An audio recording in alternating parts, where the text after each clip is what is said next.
ఈ రాహు కర్మ రిజిస్ట్ని తెలియజేసే గ్రహము గురువు.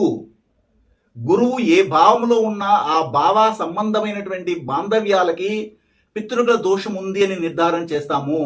అదేవిధంగా రాహుకర్మ రిజిస్ట్ని తెలియజేసే భావము 9వ భావము. మీ లగ్నం ఏదైనా కానీ 9వ భావాధిపతి మరియు లగ్నము రాశి ఏదంటే ధనుసు రాశి, ధనుసు లగ్నము. కాబట్టి ధనుసు రాశి, ధనుసు లగ్నము, గురువు అనే గ్రహము, 9వ భావము మరియు పుష్యమి, విశాఖ, శతవిష నక్షత్రాలు, ఇన్ని విషయాలు మీకు పితృగల దోషం ఉన్నట్టుగా చూపిస్తాయి. ఒక జాతకం ఊరక ఏర్పడదు. మనం ఏ లోపాన్నైతే కలిగి ఉన్నామో, ఏ తప్పిదమునైతే చేసి వచ్చామో, లేదా ఆ కుటుంబం ఏ తప్పిదమునైతే చేసిందో దాన్ని చెప్పడానికి భగవంతుడు నేరుగా వచ్చి మీకు చెప్పడు. భగవంతుడు ప్రకృతిలో ఉండి గ్రహాల రూపంలో, జాతక రూపంలో ఆ విషయాల్ని మనకు తెలియపరచడానికి ప్రయత్నం చేస్తాడు.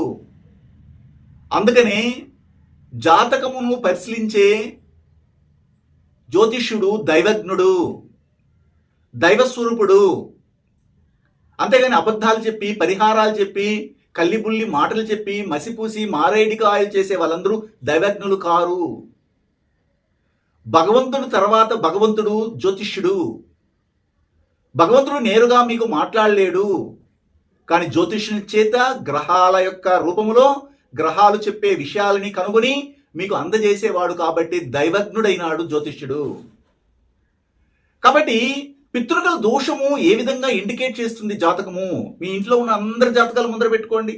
ఒకవేళ మీ జాతకములోనే లగ్నములోనే గురువు ఉంటే ఆ జాతకుడు లేదా జాతకురాలకే పితృగల దోషం వచ్చింది. లేదండి, మేము ప్రతి సంవత్సరము పలానా చోటుకి వెళ్ళి పితృగల తర్పణాలు, సార్థం, పిండం పెడుతున్నామండి, మాకు ఎలాగండి పితృగల దోషం వస్తుందంటే, మీకు తెలియకుండానే గురువు అనే గ్రహము మీ లగ్నంలో వచ్చి కూర్చున్నప్పుడు మీరు పుట్టి ఉంటే మీకు చెప్పి రారు వాళ్ళు. వారికి నియమము, నీతి అనేది ఉంటుంది. గ్రహాలు గతి తెప్పవు, వాటి ధర్మాన్ని మార్చుకోవు. అవి భగవంతుని యొక్క అదుపాజ్ఞలో ఉండేవి.